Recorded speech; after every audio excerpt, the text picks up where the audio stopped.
Roger? Yes. I've lost the visual.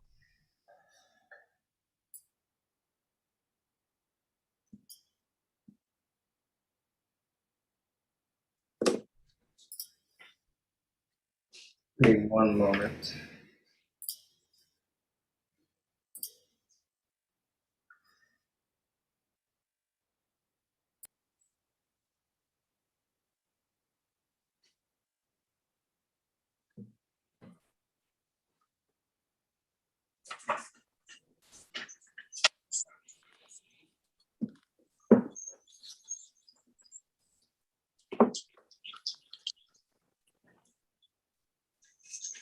Okay, I came back on. There you are. We see you.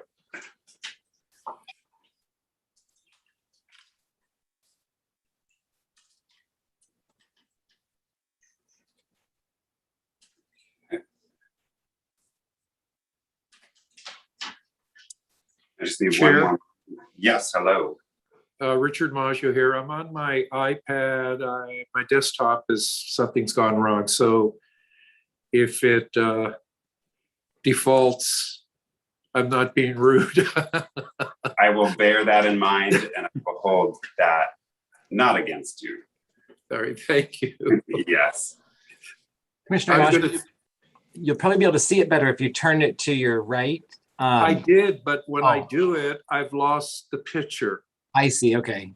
So I'm on the iPad and the internet has informed me on my desktop that it's an AOL. I guess I should get rid of AOL. It's an AOL problem. So I'm going to try my best and definitely will hopefully hold out for the first appeal and let's hopefully I will be here for the whole meeting. I will have. Is it better if I go off video or not? See if you're, I mean, I think the preference is if you're on. I mean, we can see you now and you look great, so. Yeah. Thank you. I have one of my best ties on, so. Yes, yes, I see that. So I see 5 of us. Is that what everyone else sees for commissioners? I see 6 with Augusty was here, 7. Yeah. I see 7. Okay, great. I always check the YouTube live stream. There we go. Okay, perfect. We're ready to go. Everybody's ready. At this time, I would like to call to order this meeting. Today is Thursday, August 12th, 2021, and this is a meeting of the Rent Stabilization Commission for the City of West Hollywood. Commissioner Kirpies, would you please lead us in a Pledge of Allegiance? Yes. Pledge of allegiance to the flag The flag of the United States of America and to the republic for which it stands, one nation, under God, indivisible, with liberty and justice for all.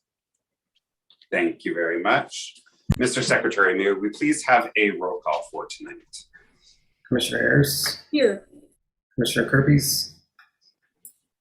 Here. Commissioner Maggio. Here. Commissioner Montemayor. Here. Commissioner Topshin. Present. Vice Chair Copeland. Present. Chair Marks. Present. Thank you very much. We have a quorum. Has everyone been able to review the agenda for tonight's meeting? I will take that as a yes. Move the approval. A second. All right, we have a motion and a second tonight. Excuse me. Mr. Secretary, may we have a roll call vote? Commissioner Ayers. Yes. Commissioner Kirpies. Yes. Commissioner Maggio. Yes. Commissioner Montemayor. Yes. Commissioner Topshin. Yes. Vice Chair Copeland. Yes. Chair Marks. Yes. Great. The motion passes. Thank you very much. And we have the meetings from the minutes from our previous meeting. Has everyone had a chance to review them? All right. Any motions on the table? Move to approve. I'll second. Great, we have a motion, we have a second. Mr. Secretary, may we have a roll call vote for this, please? Commissioner Ayers, Yes. Commissioner Kirkes, Yes. Commissioner Maggio, Yes. Commissioner Montemayor, Yes. Commissioner Topshin, Yes. Vice Chair Copeland, Yes. Chair Marks. Yes, great. The motion passes. Thank you very much, everyone. Moving right along, Mr. Secretary, do we have any speakers from the public for tonight? We do, I believe we have two. We have at least one. I'll bring one into the meeting now. Great, thank you.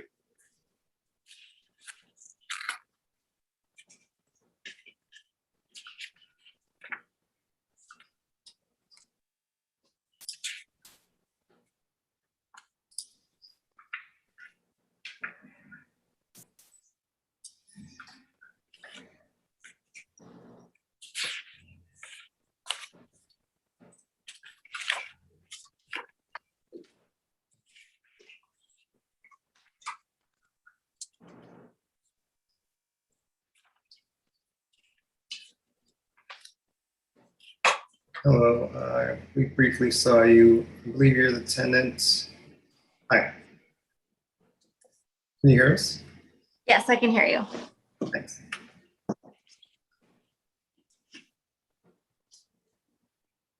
All right. Mr. Secretary, how much time does the public comment have? 3 minutes. All right. Public comment, can you please state your name, your city of residence, and then the 3-minute clock will start after that. Thank you. Okay, my name is Ruby Yamas and my city of residence is West Hollywood. Great, go ahead. And my public comment is that the repairs that were supposed to be done at 141 North Swall Drive have not been completed. All right. And for public comment, we're not able to respond back, but any other questions you can direct to staff. Okay, Thank you. And Mr. Secretary, you said there may be a second person commenting? That's correct. I will bring that person in now. I'm sorry, Chair, are these comments and they relate to the appeal? I believe they do. I think technically if they want to speak on public comment, they can. We just can't respond. I mean, Okay. but yes, this is the same address for the appeal. So to the public comment that was prior, we'll be addressing the appeal in full later on in the evening when we get to the appeal portion of our agenda. Thank you, Commissioner Topshin. I think that's the question though, is do they know, do they understand that? I don't know if anyone's explained that to them. That was a tenant that just spoke. Yes, and they were still on, I think, still on the line when I explained that we would hear the rest of it, but Mr. Secretary, if you are able to let them know if they're still available, that we will be hearing them. Yes, it looks like they're, They cannot speak on the context of the appeal, right? Is this Correct. correct? It's public comment on things that are not on the agenda, but her comment was 12 seconds long, so didn't have time to let her know that. All right, thank you, Chair. Thank you. I'm trying to get the caller to unmute themselves. No problem.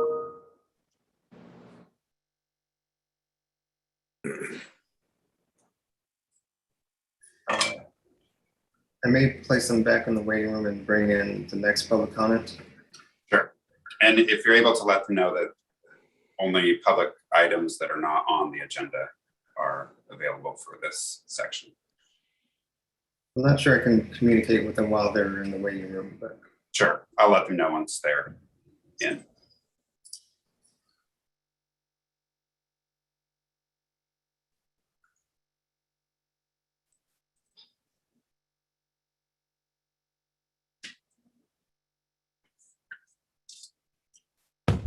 Hello? Hello, can you hear us? Yes. Okay, great. This is the public comment section. You may comment on items that are not on our agenda. So if this is about the appeal, that will be taken up during the appeal portion of our evening. But if you have a public comment on other items, you have 3 minutes to speak, and please state your name and your city of residence prior to speaking. And you may go ahead. Are you talking to me? I am talking to you, yes. Okay, great. Thank you. No problem. Okay, the reason that we made the I appealed this is because Hold on, excuse me, sir. Are you here for the appeal or public comment? Because public comment is for items that are not related to the SWAL address. okay, I'm for the appeal. Okay, great. Then once we get through a few more items on our agenda, we have an appeal section of our evening, and both parties will have our full attention about the appeal. But right now we're on different agenda items. Okay, I'm sorry. That's okay, not a problem. Mr. Secretary, if you can return him to the waiting room, and you said we may have one other. Yes, just to confirm, was this, is this the landlord in the appeal? Correct. This is Thank you. Isaac Hakimi? That's correct. Okay, thank you.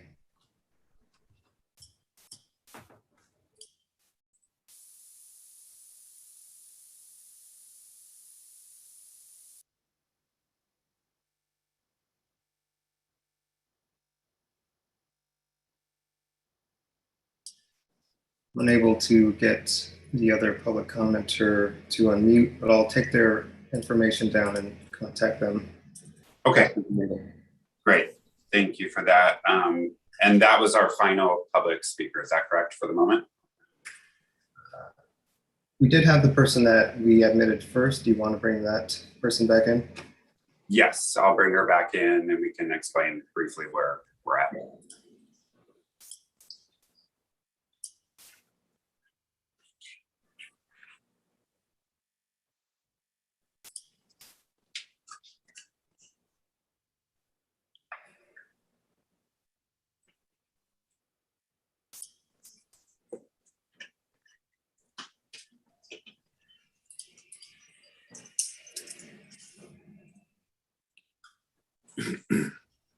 She's Yeah, back.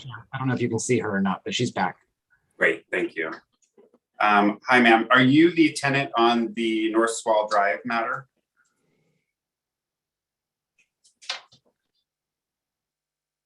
You might have to unmute yourself, please. Yes, I'm the Okay. tenant unit number 7, and there's Okay. another unit number 4. Wonderful. Okay, so we are going through our agenda now. We have the appeal portion in just a bit. So we're working through our agenda. And then once we get to the appeal section, you're the only appeal of the night. So we'll be hearing both from the tenant side and the landlord side. I just wanted to give you a heads up of where we're at. Thank you. No problem. All right, Mr. Secretary, if you can return her to the waiting room and we will continue with our agenda. All right. Manager's report is next. Mr. Holland, may we have your manager's report, please? Good evening, Chair, Vice Chair, Commissioners. Jonathan Holla, Rent Stabilization and Housing Manager. This is the look ahead calendar. Tonight we have one appeal, as you know. We'll also be hearing from staff on the housing element update. I'll also be giving you a report on an amendment to the schedule for the inclusionary housing program for 2021-2022. On August 26th, we have a compliance termination appeal. At that time, staff will also be bringing forward updates to the regulations related to the changes to the security deposit formula that the commission directed staff to prepare. And that will be at the next meeting, along with the announcement of the interest rate on the existing formula for the year 2021.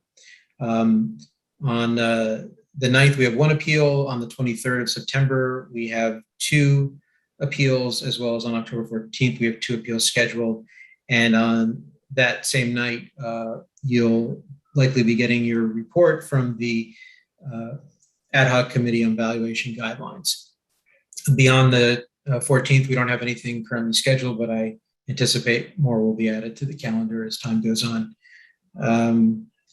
And the only other thing I wanted to mention, which I've been mentioning at nearly every meeting, I think, is that tenants and landlords should be visiting the Housing is Key website to apply for and get more information about the rental assistance program that provides 100% recovery of rent arrears that were that accumulated during the pandemic and beyond. So I really encourage folks who have arrears and for landlords with tenants with arrears to cooperate and to visit that website. It's housingiskey.com. Thank you. I'm available for any questions.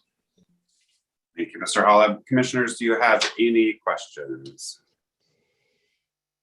Any questions? Seeing none, all right. Moving on, commissioner comments. Do we have any commission comments from my fellow commissioners? Yes, Commissioner Kirpies.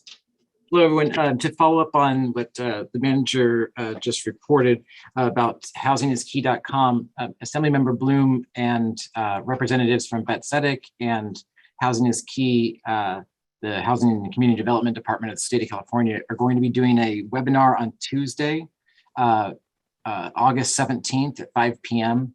That you're welcome to join. You can go to our website or the Assembly members website at asm.ca.gov/Bloom, and the information is on there. Or you can email me and I can get you the information, but it's Tuesday night, August 17th, 5 p.m. and it'll be a webinar to talk about how to apply for the rent relief, who is eligible, where you can go to get help in filling out the application, what you can use the money for, who is eligible or who can apply for the money. You can even apply for money if you don't owe rent right now, but you believe you'll need rent or money to pay rent in the next 3 months. You can apply for that as well. So there's lots of different options. Please come to the webinar and learn more about it, because this is federal dollars that has been given to the state for this purpose. And the more you spend, the more we'll likely get more. So please get information in and come to the webinar. Question for the commissioner? For me? Yes. Is that for all rent stabilized units or all rental units in West Hollywood? It's actually for all renters or landlords that have either rent debt owed to them or that they owe rent to their landlord. And I should say that the webinar will be tailored for non-LA City residents. And the reason that it's tailored for all non-LA City residents is because LA City has their own rent relief program with slightly different rules. They generally are the same, but they're slightly different. So all West Hollywood residents can come to this webinar and learn more about it. Thank you very much. Thank you. Commissioner Kirpies, I have one follow-up question to that. When it's for all landlords or tenants, is it strictly related to those whose rent issues are related to COVID or beyond? It is related to COVID. You have to qualify based upon your income level and that the impacts were due to COVID, but it's okay. Fairly broad. So hopefully, if in doubt, come. If in doubt, come and apply. That makes sense. All right. Any other commissioner comments? See none. All right. We are now into the appeals portion of our evening. We have one appeal tonight. It is D-4578. The address is 141 North Swall Drive, unit number 4. Mr. Secretary, if you could bring in both the tenant side and the landlord side, that would be great. Thank you. Yes. And I see multiple people in the waiting room for this, representing the same people. So I'm just going to admit everyone, if that's okay. Okay. Yes.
And Mr. Secretary, when everyone is in, please let me know.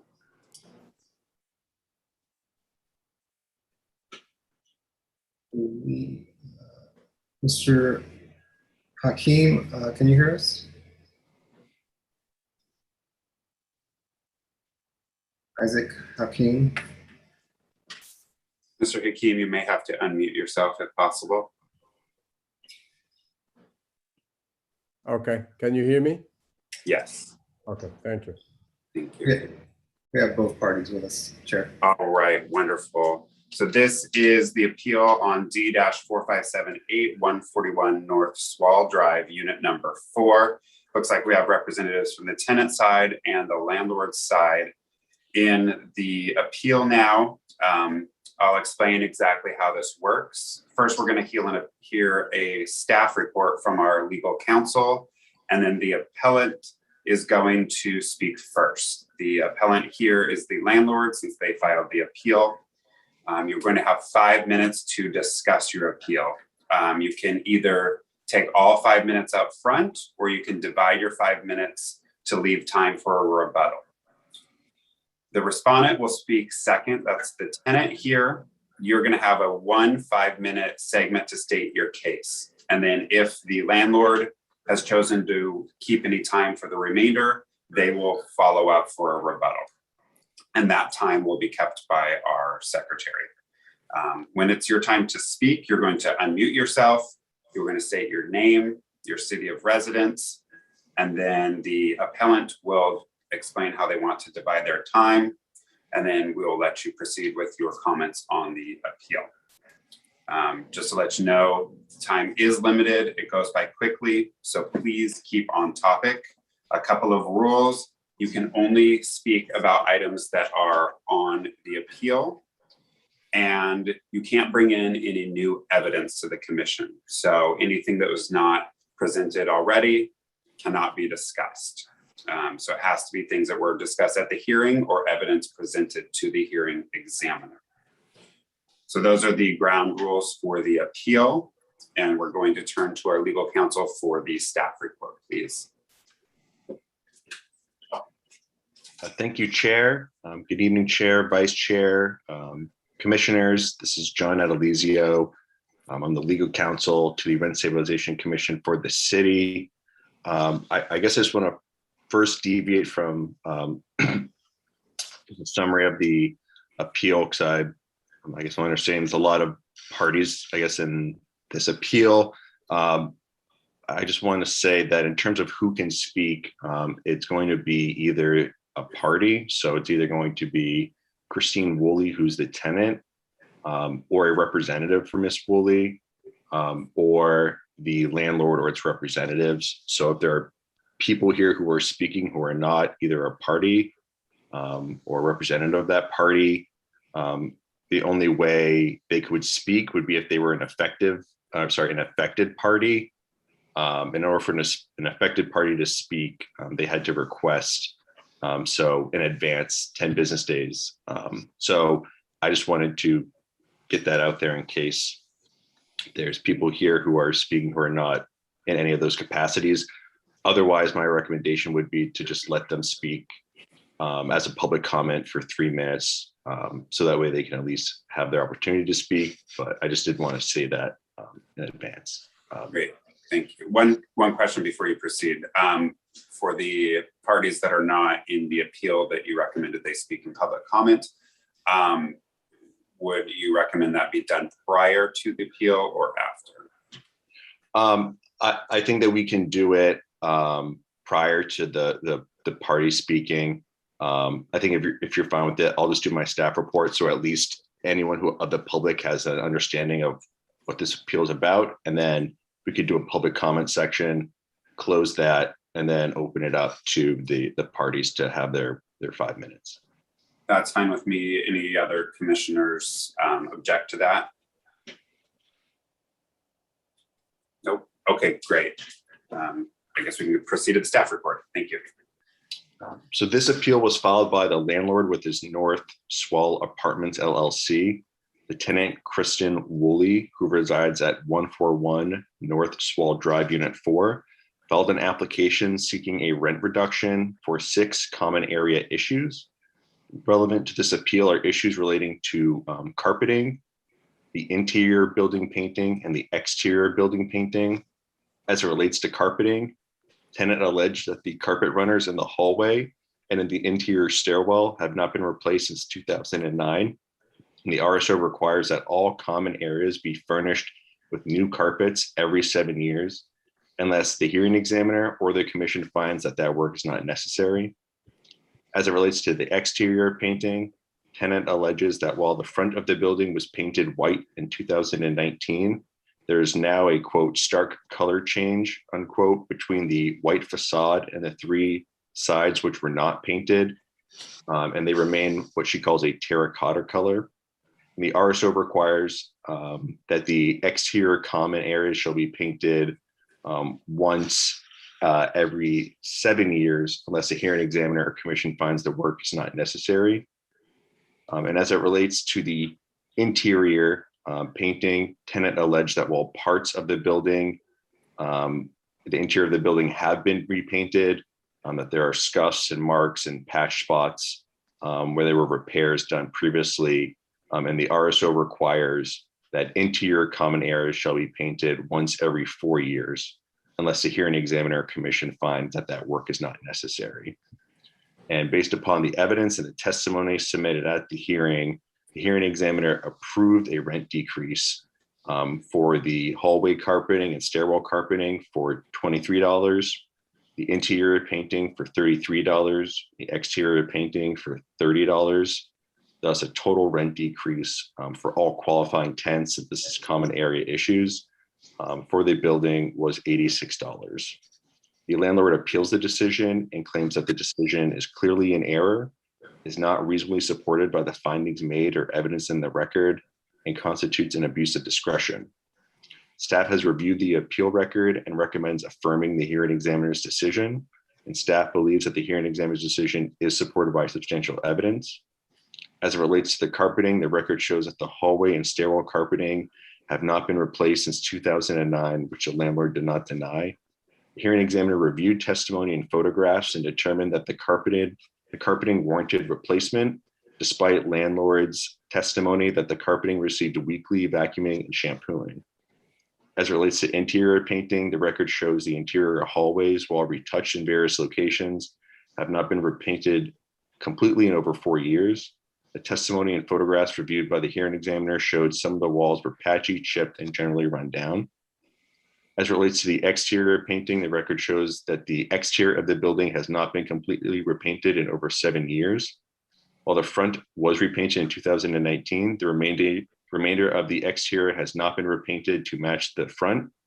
And the record shows the front of the building is white, while the rest of the building is, I guess, what I'm calling a taupe color, but I guess they can't call it terracotta. Therefore, based upon the above, staff recommends adopting resolution RSC 21-597. You as the commission have the power to affirm, reverse, modify, or remand the appeal decision of the hearing examiner. The commission reviews the hearing examiner's decision under the substantial evidence standard, which requires the commission to make sure there is substantial evidence that reasonably supports the hearing examiner's decision, is credible and of solid value. If that evidence is found, then decision must be upheld, even if there's also evidence that could have supported a different outcome. The commission does not substitute its judgment for that of the hearing examiner or reweigh the evidence. As it relates to questions of law, the commission applies an independent or de novo standard of review to the hearing examiner's conclusions of law. Thank you. Thank you very much. Commissioners, any questions for legal counsel? Richard Maggio here, if you could see me. Yes, go ahead. To legal counsel, would then the valuation on the exterior paint maybe change because one of the 4 walls were painted?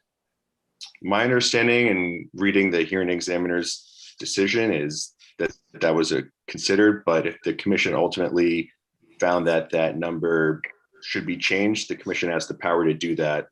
They would just have to set forth the basis for why they think that number should change. but they do have And the the- power to do that. And the valuation now, I think, is, would that be $33 that we've established? Am I reading that correctly? Let me check 1 second. Sorry. For the exterior painting, Yes. yeah, the exterior painting is $30. The interior painting is $33. All right, so if we were, for instance, allowed to change that valuation, it would be 3 into 30, 4 into 30? Would we do it that way? I guess I can't tell the commission how they would want to deliberate that. That's up for the commission to decide if that's what the commission wants to do, but what you're suggesting could be one method suggested. Thank you. Thank you, Commissioner Maggio. Further questions from commissioners? No, seeing none. Nope. Okay, great. We're going to move to the landlord's comments. If we can have the landlord's representative. Chair, I unmute. think we wanted to do the public comment if there were any Yeah. people who were not Thank you. parties representatives. Yep, we'll sneak that in. Thank you for the reminder. Mr. Secretary, if you'll assist me here with keeping track of this, but how many parties does it look like we have here? I know we had the first person who gave a very brief from, I think, Unit 7. Yes. Do we have any other public comments? Potentially one other, the person that wasn't able to unmute themselves. Okay, so we have 2. Yes. Okay, great. We'll start with the tenant that is in unit number 7, I believe you said. We will take your comments as legal counsel said. Since we didn't receive any paperwork to have you speak as an affected party, we're going to take your comments here, and you have 3 minutes to speak. So if you can state your name, your address, and then you'll have 3 minutes. And again, we can't comment back to you, but we will obviously listen to you. So you may go ahead. Thank you. So my name is Ruby Yamas. My address is 141 North Swall Drive, apartment number 7, West Hollywood, California, 90048. And really the only comment that I have is that the repairs that were supposed to be done are not completed. So I think that we're still entitled to the rent reduction because the work has not been completed as of today. All right. Thank you very much for your public comment, and you're welcome to stay and listen. The secretary will control if you're back in the waiting room or whatnot. But Can Thank I you. ask the question to the lady, please? I don't believe so. We're in public comment, so we're not able to ask questions on. I think we are, to clarify. Legal counsel? I would advise not doing that. I think it's just best to let them make their comment. And I think if there's a question that's relating to a public comment, you could potentially ask a party or a representative of that party. But as to this specific public comment, I would advise against that. Thank you. Thank you. Thank you very much. All right. The second party to give public comment. You can. Yes, I'll ask them to unmute. If you could hear us, the other party with the number ending in 2402, if you could press *6 to unmute yourself.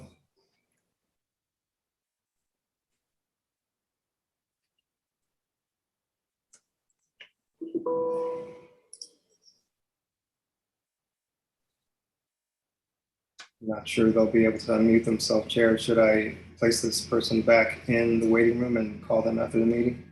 Yes, that would be great. Thank you. Sure. All right, so that concludes our short public comment section. We will move back to the appeal D-4578.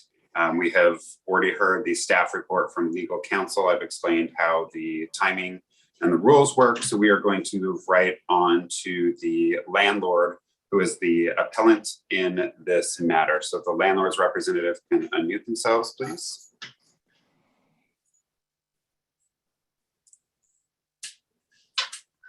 Is that Mr. Hakeem? Yes.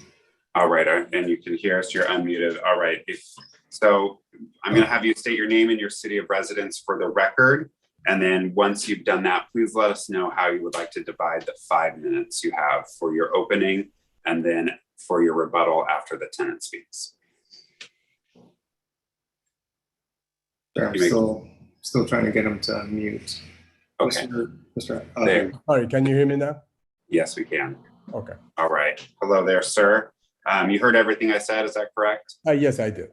Okay, wonderful. If you can state your name and your city of residence for the record, please. Yes, my name is Isaac Hakim, and my office is at 9201 West Sunset Boulevard.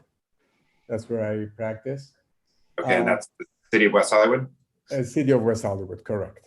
Wonderful. And you are a representative of N Swall Apartments LLC? Correct. Okay, wonderful. And how would you like to divide your 5 minutes? I would make a comment, go over all the points, and then I would reserve some of the time afterwards.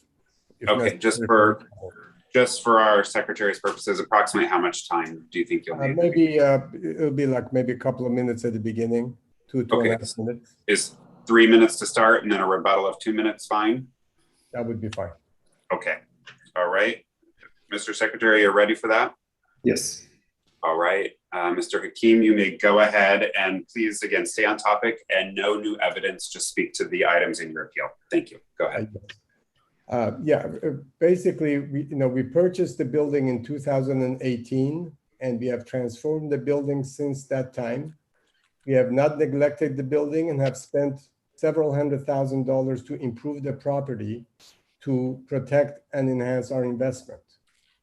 Regarding the different items that was mentioned during the last hearing, we checked all our records, and Ms. Woolley asserted that she had sent us an email on June 20th, 2018, which, by the way, I have never seen a copy of it. And I have searched all of my emails, and there's no such email regarding carpeting dated that date. There is an email from her on that date, but it's regarding the door. It's not regarding the carpet. The other part that I was kind of surprised when I saw last meeting, Ms. Lamas that's present today, I was not aware because everybody introduced themselves and she was not introduced to us at that time. And it was never established that the carpets are over 7 years old. This is something that was asserted, but it was never established. And in the report, it said that I did not deny it. What I did say during the meeting that we had last time is that when we bought the property, the seller had told us that they had changed it recently. Regarding the painting of the exterior, as we demonstrated last time, we had a major facelift and exterior remodeling done in 2019. We hired a reputable designer to help us with the remodeling. Because we added balconies and redid the front entry, the front of the building was treated with a smooth stucco. We did not paint the building. We just put a new stucco on it so that it will go along with the balconies and with the door that we have put in there. The size of the buildings, they look good then and they still look good, and they do not require any paintings. And according to the seller, when we bought the property, they said that they had repainted the outside of the building in 2017. Regarding the interior, we have made some remodelings of the building, inside some of the units we have changed. So we have installed new doors, and we have repainted the interior. It's in the middle of it right now. It should be done within any day now. So that should be done. As far as the carpeting is concerned, we changed all the carpeting, or the floors, in fact. We didn't just change the carpeting. All the floors were changed. We put new hardwood floor all over them. And the only areas that we have carpeting— That's 3 minutes, Mr. Hakim. Okay, and I'll finish in a second. And the only thing that's left is the carpeting on the stairs, and they're scheduled to be changed tomorrow as we have emailed the tenants. Great, thank you.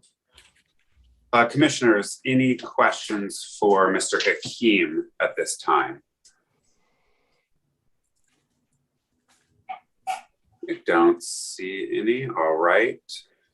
We are going to move to the tenant portion of the appeal. So if Mr. Hakeem, you can mute and the tenant can unmute, please. All right. Hello there. Thank you very much. All right. Same thing applies here. Please state your name and your city of residence. And then you will have 5 uninterrupted minutes to speak. And then the landlord will have approximately 2 minutes after for rebuttal. So name and city of residence, please. Okay, thank you very much. My name is Kristen Woolley and my city of residence is West Hollywood, California. I reside at 141 North Swall Drive. And just to follow up on the issues that were brought up at the original hearing, I've gone through the appeal again, and none of the repairs that were outlined have been completed.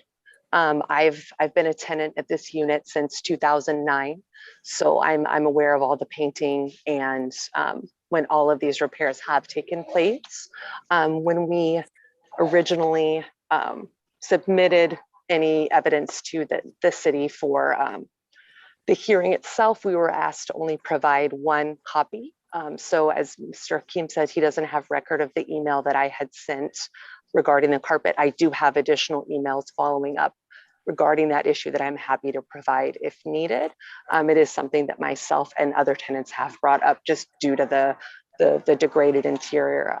I do understand that they have invested a lot of money into this building since they've taken it over, but based on what I've seen and what you can see in the photos and evidence, it's primarily gone to individual units as rent stabilized tenants have left the units so they can charge a higher price for the rentals inside the units. Nothing has been done to the common areas.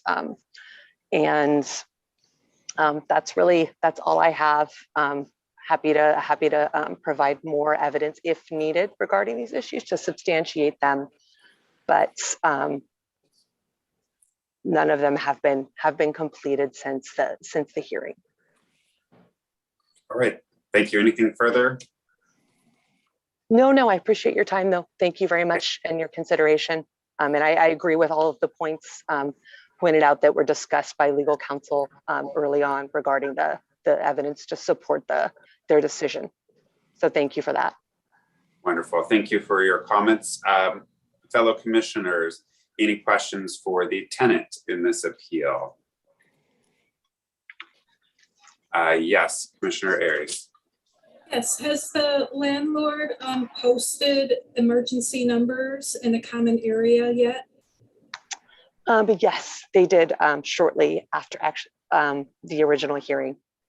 Okay, and has it been determined whether Brandon is managing the building or not? Not exactly. Any emails or correspondence we get it's strictly email and it's only signed by Swall Apartments LLC. So we do not have absolute clarification on who our landlord is. And as Mr. Hakeem had mentioned, the address it's an orthodontist office where we send our rent information and the LLC on file. So we do not have absolute clarification on who manages our building, no. Thank you. Thank you, Commissioner. Further questions for the tenant? Yes, Commissioner Kirby's. I do have one. Ms. Woolley, can you remind me when it was that the building's exterior was, that you recall it being painted? So it had been painted very shortly after I moved into the unit. So I would say probably about 2010, early to mid 2010. It had been taken over by the family of the original owner. It had gone to trust. So they had done some major improvements to the overall exterior of the building. That's when they replaced the carpet. They added a washer and dryer and repainted the exterior of the building. It's about 2010. And then in 2017 was when, or 2018 was when they painted the front of the building? Yes, that was after the Hakeems had purchased it. They changed the facade and painted it white, but the rest of the building is taupe or terracotta and a rough stucco, not a smooth one. I understand. Thank you. Mm-hmm. Thank you, Commissioner Kerpes. Further questions for the tenant from any other commissioners? All right, seeing none, we are going to move back to the landlord for rebuttal. Mr. Secretary, how much time does he have left? 1 minute and 49 seconds. All right, Mr. Hakeem, if you can unmute yourself, you will have 1 minute and 49 seconds for rebuttal. Can you hear me? Yes, you may go ahead. Okay. I noticed that Ms. Woolley is standing outside of the building. It would be nice if she will walk inside of the building and with her camera show, because she just claimed that nothing has been done inside of the hallways. So maybe she can walk inside of the building and show the interior of the hallway to the commissioners so that they can see for themselves, as opposed to just hearing hearsay. You know, that's number one. Number two, the email that she's saying that she sent to me, there is no such email. I searched all my emails. I never received any emails from her that said that. Brandon is involved. You know, we are constantly on managing the building. I'm in the building myself several times a week. I have seen her several times as she gets inside and outside of the unit. And as a background, the only, the two tenants that are here today, these are the two tenants that have filed a lawsuit against Enswall Apartments LLC for the last 2 or 3 years. And they're the only two tenants that have not paid any rent for the last 2 years because of COVID. All right, thank you. Commissioner. Question for the owner. Yes, sir. Have you seen the exhibits, the photographs that are in our packet? No, I have not. So you do not have a copy of any of those? That's correct. Those were never, it says, when I got the report or the decision, it did say, exhibit 1, exhibit 2, and so forth, but there were no exhibits attached. Well, those should have been in your packet, all these photograph exhibits. Well, I did not receive that.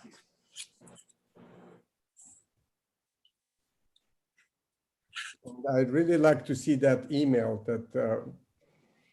that she claims that she sent to me on June 20th, 2018. Mr. Maggio, any other questions? Just to legal counsel, if the owner has not seen these photograph exhibits, would that change anything? Because they really do tell a story. I mean, all these exhibits were submitted to the hearing examiner and he considered them and they were a part of the hearing that was held. I don't see anything in the hearing examiner's decision that states objections were made about exhibits. I guess if the commission wanted to take his testimony today that he hasn't seen them, they could consider that. I guess I don't know to what extent that would affect the decision by the hearing examiner about whether or not there's substantial evidence, particularly because I think the photos you're referencing are not flattering. No, they're not. May I ask a question? This is the landlord. No, at this time we're on questions for the commissioners, and the time was up. So, Commissioner Kerpes, you may ask a question. Go ahead. Microphone needs to be on. That'd be helpful, wouldn't it? So you mentioned that the email from June 28, 2018, that you hadn't seen it. Why is it that this should be? Why is it that should matter to us? I don't understand what the significance. Why, whether you received that June 20th, 2018 email or not, that doesn't change from what I'm reading in the evidence that the carpets are more than 7 years, or more than 4 years. Sorry.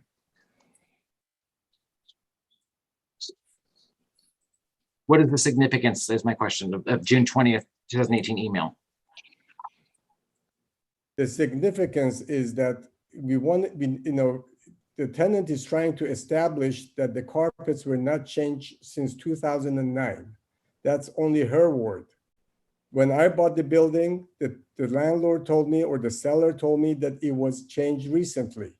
She is claiming that she told me 3-4 years ago about the carpet and I did nothing about it. That's the significance of it, because I never received that email, because there's no such email in my inbox. And I searched all of my emails. Thank you. So you're not disputing the age of the carpet? I am, first of all, the carpet has been changed, so it's not there anymore. At the time of the hearing?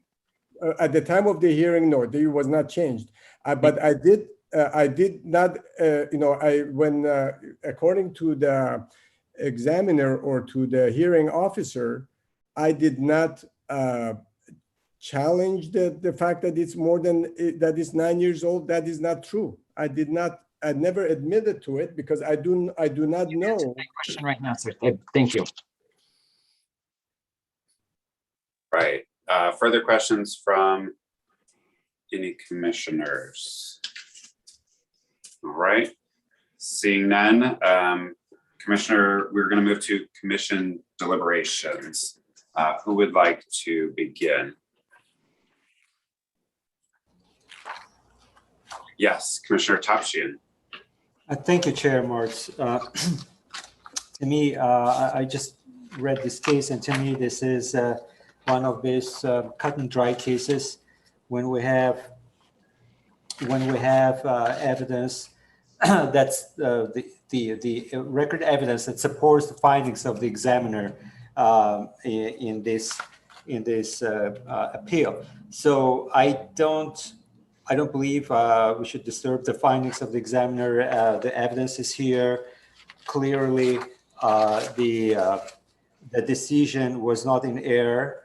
It was fully supported by the record evidence, and I believe the staff's recommendation, we should affirm the recommendation to affirm the examiner's findings, and I'm prepared to vote for it. Thank you. Thank you very much, Commissioner Topshian. Further comments? Yes, Commissioner Ayers. Yeah, I'm in alignment with Commissioner Topshian's views on this. I do believe it is the burden falls to the landlord to as the owner of a rent stabilized building, to be familiar with the requirements, and in the purchase of such a building, do their due diligence, find out, get receipts or whatever for when things were last painted, carpeting replaced, and all the requirements that go along with maintaining a rent stabilized building in the city of West Hollywood. So I would support the housing examiner's decision on this. Thank you. Wonderful, thank you. I saw Commissioner Maggio had his hand up, so we'll move to you. Yes, I think the word legal counsel used flattering. He's so right. These photographs are not very flattering. This was obviously built to be a Spanish building, so the texturized sides should not make a difference, because Spanish buildings were texturized. And I see, in order for them to have made it more contemporary, they made it smooth. So the facade is the beginning, but it looks like there needs to be still a lot of work. And that's why I was curious if the owner saw these photographs, because if you look at the banisters, they're all chipped. If you look at the carpet, it's missing in certain areas. So I think this all really needs attention, and I'm going to have to agree with the hearing examiner. Carpets have to be changed every 4 years. Exterior and interior painting has to be complete, not in portions every 7 years.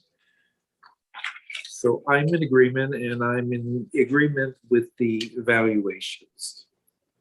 Thank you. Right. Thank you, Commissioner Maggio. Further comments from commissioners? Commissioner Kirby's. Yeah, I agree with my fellow commissioners on all of the issues.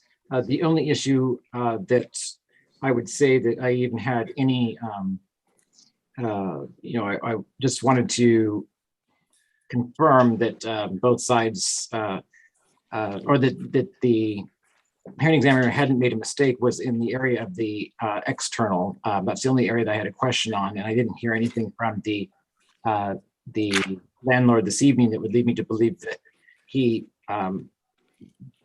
provided different testimony than what the hearing examiner provides in their report. So on all of the issues, I would also be voting to affirm the hearing examiner's decision. All right, thank you, Commissioner Kerpes. Further comments? Commissioner Copeland, Vice Chair, sorry. It's okay. I agree with my fellow commissioners. There was substantial evidence for the hearing examiner's findings. The photographs told a story as far as the carpet and the painting did need to be addressed. And so I would be in favor of the hearing examiner's decision being upheld. Thank you. Wonderful, thank you, Vice Chair. And Commissioner Montemayor, last but not least. I agree with my colleagues' comments. I won't repeat them all, but I'll be voting to affirm the hearing examiner's decision. Thank you, and I will be brief. For the parties, our job here as an appellate body, we do not consider new evidence.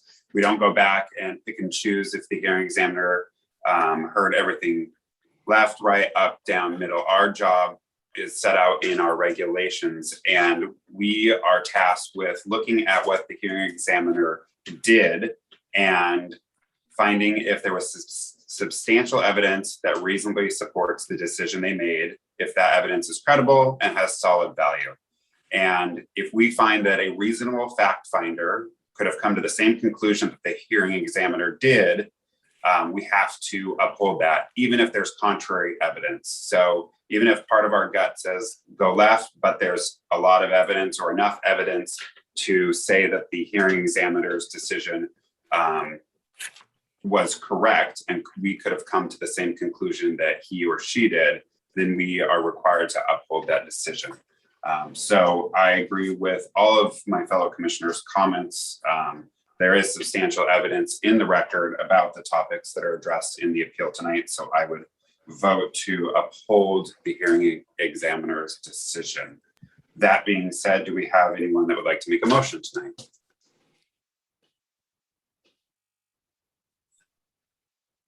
Can make a I motion moved. here. Okay. Commissioner Montemayor, you're start first. No, it's fine. Go ahead. I'd like to make a motion to adopt resolution RSC 21-597, a resolution of the Rent Stabilization Commission of the City of West Hollywood affirming the hearing examiner's decision as to application number D-4578. Second? I'll second. All right. Mr. Secretary, may we have a roll call, please? Commissioner Harris, Yay. Commissioner Kerpes, Aye. Commissioner Maggio, Aye. Commissioner Montemayor, Aye. Commissioner Topshin, Aye. Commissioner or Vice Chair Copeland, Aye. Chair Marks. Aye. Wonderful. The motion passes. The parties, landlord and tenant, will be placed back in our waiting room. If you do have questions, you can direct them to staff at the Rent Stabilization Division of the City of West Hollywood. Phone number 323-848-6450. Again, 323-848-6450. You can also email them at rsh@weho.org. Again, rsh@weho.org.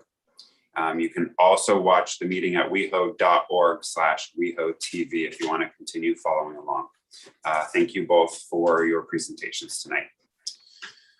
All right, moving right along, Mr. Hollow, do we have any items on new and unfinished business?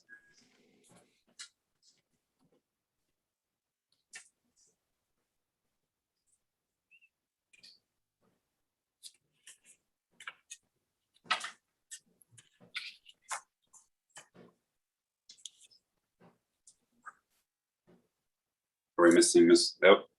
There we go. Jonathan, are you going to jump in here, or you want me to just kick off the next item? I'm sorry, I was having technical issues. I'm sorry, Chair, what was the inquiry? We're if we have new and unfinished business presentations, etc. Well, yes, Allison Bartle is here for the first item of new business, the housing element update. Great. All right. Hi, everyone. My name is Allison Bartle. I'm a project development administrator for community services, and I am going to set up a quick PowerPoint. One moment. All right. Let's get it to be the right size. Can you all see my screen? Yes. All right. Great. That looks like a unit on Formosa. It is. That's a great building. So we wanted to share it with us as an example of what we're trying to do more of. Wonderful. Let me move this over. Great. So as many of you guys know, the City of West Hollywood staff are updating the housing element within the city's general plan. And the purpose of this meeting with the Rent Stabilization Commission is to consider a presentation, ask any pertinent questions, and then provide feedback on the draft housing element and the technical background report. And specifically with this group, we're trying to focus on your purview, which is preservation and rent stabilization. So we understand that a very large couple of documents were sent to you a week ago, and we understand you have jobs and you have other items to prepare. And so again, the focus, the email that we sent to clarify was saying that we're really in this meeting, we're looking at that housing element document, which is not as daunting as the technical background report. And we're focusing on the policies, goals, and programs that are related to rent stabilization and preservation. If you have additional questions, you know, it's just me here tonight and I'll do my best to answer them. But if we really want to get into the weeds on things in the technical background report, you know, I'd rather we take that offline, or if you submit a general comment, again, I'll do my best tonight, but it's just me. And if we want to get in the weeds, we can, really up to the commission. So with that, I'm going to kick things off. The project team for the update is multi-city teams. So we've got planning, housing and property development, rent stabilization, the urban design studio, social services, strategic initiatives. Then we also have our consultant, Veronica Tam, who's the lead consultant. And then Rincon Consultants is our community outreach lead and our CEQA lead. As I got into a bit, we're going to do a quick overview of Housing Element 101. Then we're going to do arena overview, the steps that have been completed, the Planning Commission's review of the draft element, your review, and go through the chapter structure and then have some discussion. So to dive in, for some of you, you might know a lot about housing elements, others you don't. So as an overview, a housing element is a planning and policy guide. It's part of the general plan, and it details the existing needs, constraints, and establishes goals and policies and programs to meet the arena.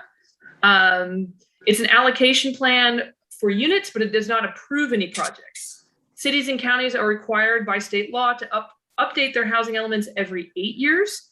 We're currently in the 2013 to 2021 housing element cycle, and we are moving in and planning for the next 8 years, which will cover 2021 to 2029.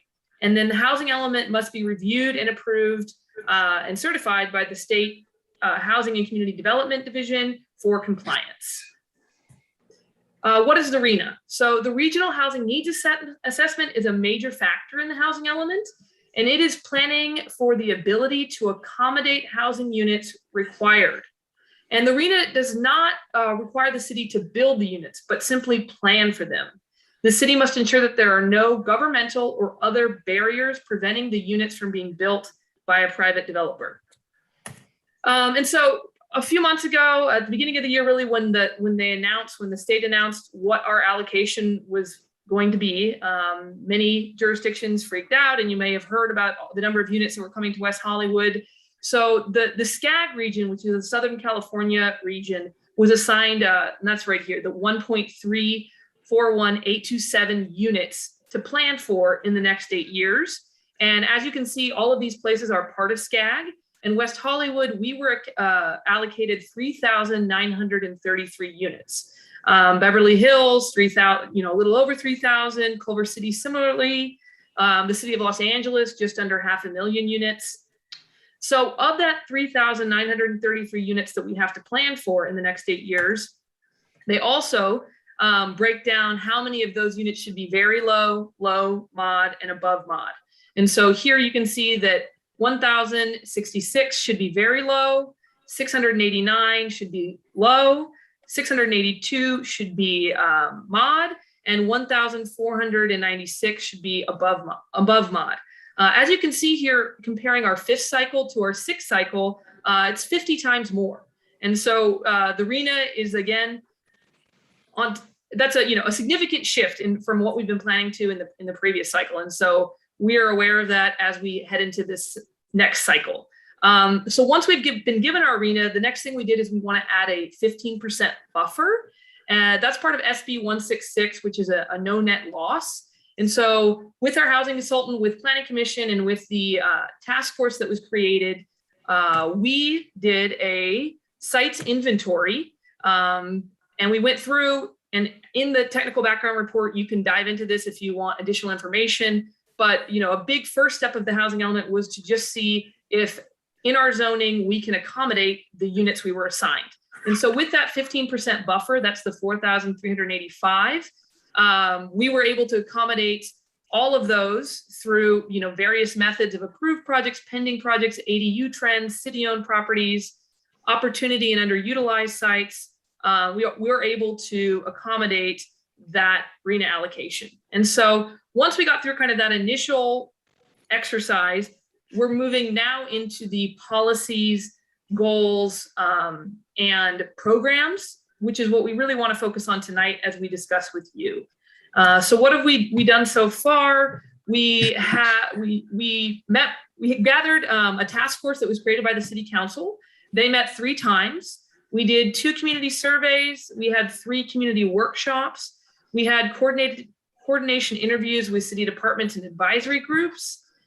We had 2 EIR scoping meetings, and the EIR is still ongoing, and there will be more meetings on that in the future.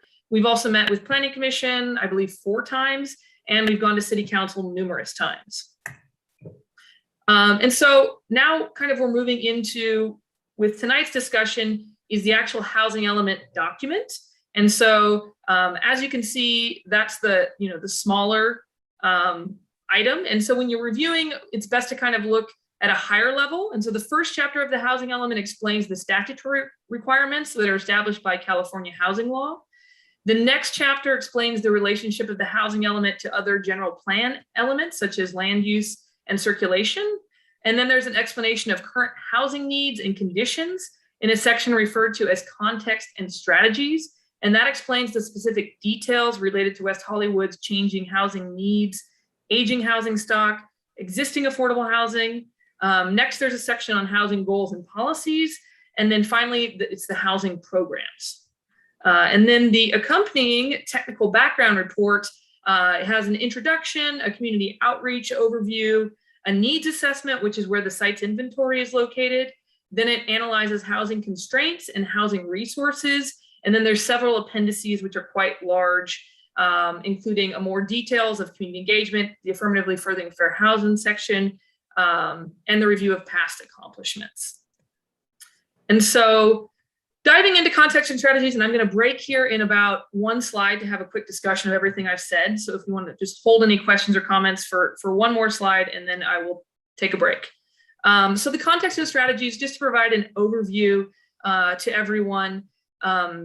First, the city is experiencing changing housing needs, including providing affordable housing and alternative housing arrangements through new construction and adaptive reuse to create assisted living, residential care, co-living, and shared homes. Second, the city's overall housing stock, we found that the median year built for the city's housing stock is 1962. Approximately 93% of the city's housing stock is at least 30 years old. And in terms of housing conditions that we reviewed, West Hollywood has approximately 16,581 rent stabilized units as of 2021 and 1,056 publicly assisted rental housing units. And then there are 720 households in the city that are recipients of Section 8 vouchers. And so I'm going to have 3 pauses for kind of discussion. The first one is going to be right now to talk about the overview, the Housing 101, and then the initial context and strategies, which is pages 1 through 3 of the housing element. And just in reviewing that, I'll take a break. I can expand here. And if there are any questions or comments from commissioners, I'm happy to answer them here. Chair, I don't know if you want to call on folks or I can call on folks, however we want to proceed. You can go ahead. I'll let you lead this. Okay, I'm going to actually stop my screen share maybe, and then we can see each other's faces. And then Commissioner Ayers. Hi, thank you. This is so interesting. So how the breakdown of low-income housing, moderate housing, blah blah blah. Where do those percentages come from? So those are all from HCD. So we're assigned that number from the state, and so HCD assigns it to SCAG, which is the Southern California Association of Governments. That's that 1.3 million number, and then it is assigned to us, and it's a formula that basically all of 2020 was an argument about what the formula should be. And then ultimately SCAG decides what the formula is going to be. And they tell us, and we chose to appeal, then our appeal was rescinded when the new council members came in. But important just for this group to understand is that number is now set. And so we can no longer change that number. We must just react and accommodate to, prepare for that number. And so if there are additional questions there, happy to answer them, but it's a formula relating housing to jobs largely. And it comes down from SCAG. Thank you. Yes, Commissioner Tupchin. Hi, Elson, how are you? Hi, good to see you. Good to see you too. A couple of questions. So that RHNA requirement of 3,933 units. So we're talking about rental units, condominium, single families. When we say units, what do we mean? We just mean a dwelling unit. And so it's just a habitable, it's a 2-bedroom apartment. It can even be, one thing to keep in mind, that we have a co-living project coming for the first time to West Hollywood. So that's where we've really kind of run into this definition. And so there's a co-living project coming that went to Planning Commission last week that is 17 5-bedroom units. And so, but it's providing something like 80 bedrooms. So for RHNA, we can only count the 17 units. We cannot count the 80 beds. And so it's about units. So if it's a 2-bedroom unit or a 5-bedroom unit or a studio, it's all considered a unit. So, but one. It wouldn't matter whether it's for sale or for. No, that doesn't matter. Because then the follow-up question would be, if we're having this breakdown for the low income, moderate income, etc. So how can we kind of mandate or require the private developer to provide certain number of moderate or low income or whatever number of percentage units if any developer's goal would be just to sell it at the highest price as possible if it's a condo for sale. If it's a rental, we can probably regulate some things there. But for condos units, I don't think we can. Well, our inclusionary housing policy applies to rental and to condos. And so we still have that mandated no matter, what you build. The inclusionary housing policy applies to condos as well as rentals. But again, important to realize that with the RHNA, we have to plan for it and we have to remove government constraints. At the end of the day, if we go into a recession, tomorrow, next year, and we don't hit our RHNA numbers, that's a market reality. And so the state is just asking us to plan for it to show that our zoning can accommodate it. So the percentage for that you have on the table is for inclusionary using, right? Inclusionary units. Well, no, it'd be for all production of units. Our inclusionary housing is one program that will help us successfully meet our RHNA allocation. And so, the above moderate and the very low, they could be met by our inclusionary. It could also be met by like 100% affordable project that comes to the city, that all the units are low and very low. but for the, the sake of the RENA, they don't care how you get there. It's just, you have to create an environment and you have to show that the planning could accommodate the units you've been assigned. Yeah, okay, so yeah, I'm still confused how that's gonna be in a real life. So when they come up in 2029, if it will be like almost 4,000 units created, how we do this breakdown, how many units will be low income, moderate income. So that's gonna be, to me, it's just, I don't understand that. So if it's a condo for sale, it's a commercial unit. So how can we regulate something there, a percentage? I don't think we can, but that's my, very limited kind of understanding of the thing, but still confused about it. So the other question would be about affordable housing. Well, as you mentioned, affordable housing in the context of of this material, that would be inclusionary units, right? So it could be inclusionary units. It could also be, our 100% affordable units. It could be, but certainly those would be the biggest contributors to help us hit the very low and the low income units. And do we know that, like a projection, how many rent stabilized units would be gone if we build 3,900 this new RENA required units? So do we have? Well, yeah, I mean, given SB 330, we really can't lose our rent stabilized units. It requires, projects to bring them back. So I think SB 330 is really on our side right now in terms of retaining our rent stabilized housing stock. So that's what I wanted to hear. So then we can preserve whichever way is possible, whatever we have now. Although I understand that 93% of current, as you stated, units over 30 years, but these are real affordable units. That right. Any category of people who are occupying this now, this is affordable units for them, for people who live in. 93% of people basically are occupying these rent stabilized units. So we need to do everything is possible to preserve these units. But yeah, thank you, Allison, for the report. Maybe I will have some questions in the future if Chair Marks will allow. Thank you.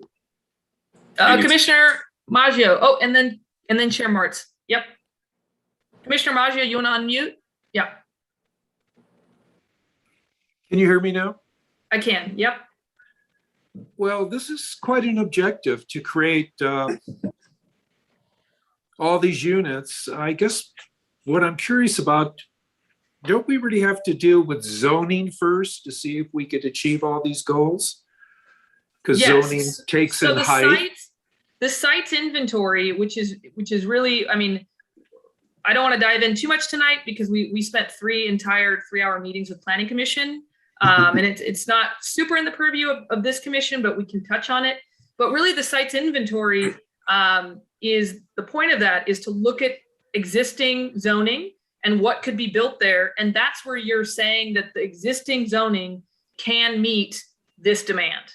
And so that's a huge undertaking of the Planning Commission when they reviewed the site's inventory in May and June. And through that review, sorry, go ahead. No, that's it. I guess the other question, we are really only 1.9 square miles too. And I wonder, how we will achieve this, because we do want to keep our green spaces. And it seems that our height changes are mostly on Sunset Boulevard and Santa Monica Boulevard. And the lower zonings are 1, 2, and maybe 3 are on the side streets. So it seems like we would have to have more 6- and 7-story buildings. I think that's kind of where I'm getting at. Yeah, the bulk of the inventory, based on what we heard from the public, they want the bulk of the density in commercial corridors, and to the extent possible, that's what you see in the site's inventory. Thank you. Those are my questions. Yeah. Chair Martz. Yes. Brief question. Who is the housing consultant that the city uses? Yeah, it's Veronica Tam. She did our 5th cycle housing element and maybe also our 3rd cycle. And then she's, pretty renowned in that she's working on Long Beach's housing element update. And I think she already did San Diego's because they're they're 2 years before us in terms of when their housing element cycle renews. So perfect. Veronica Tam. Perfect. And then I just want to make a comment. This is what I do for work, but I know it's in the weeds for a lot of the commissioners. When we talk about extremely low income, median income, moderate income, those type of things, just to give some clarification, because I like specifics. In Los Angeles County, an extremely low income person, if they're a single person in the household, is $24,850, and moderate income is $67,200. So the value I see in what the city has been tasked with doing is it's going to bring in a lot of planned housing for people that are at the lower ends of our socioeconomic ladder, and allowing those people to live and work and play in our city if all things go as expected. So it's absolutely a big task, and we've been given a much bigger number than in past housing elements, but there's a benefit to it as well. So one question, one comment, and I'll give the floor back to you, Allison. Thank you. Great. Commissioner Kerpes? Allison, thank you. I just had a question about to kind of follow up on Commissioner Maggio's question about zoning. So I know that the statement has been made that we would not have to change zoning to reach these, to achieve these numbers. And does that mean that so far the plan going forward is not to change zoning and we're trying to fall within the current zoning, or are there plans immediately? I know that can change down the road, but right now in this plan, is it to maintain what we currently have? Yeah, so yes and no. If you go into the policies and the programs, you'll see in there several options for staff to explore various zoning initiatives. And so that's really leaving the way that we're saying that we potentially might, hit these goals is that staff would study it. So when the housing element is approved, hopefully and certified, at that point in time, nothing changes. But what the policy and program that are part of the housing element are asking us to do is look at our zoning in specific areas and see if potentially there's opportunities after we study it. And again, the studying would involve staff then going to planning commission and then going to city council. It wouldn't just be a lack of public input. But what this is saying is, in reviewing what's being required of us, here's where we think there's potential to increase production. And so you'll see in those policies, goals, and programs related to production, specific, items that the planning team at the planning staff will perhaps be undertaking. And so in those policies and programs, that's where you're leaving opportunities for potential changing in zoning. But at the moment that it passes, as there's no zone change required. In doing this exercise, in looking at our existing general plan based on a zoning as it is today, we found that we could meet the requirement. Hypothetically, all of this is, it's really kind of a thought exercise. And then policies and programs are the kind of the vision for how we can manage the next 8 years in terms of increasing production, in preserving, and then really in making sure that we're affirmatively furthering fair housing. Yeah, I was going to say, and all those things you just said, kind of nudging those along, because if we didn't do anything, we would see what we saw the last 8 years, Right. Plus or minus a few based upon markets each year and the cost, all that stuff. So the way you explained it, from what I understand, is we don't have to immediately overnight change anything, but we've got policies that we're looking at that we can kind of adjust here and there as we find necessary over the next few years to kind of nudge this along, hopefully.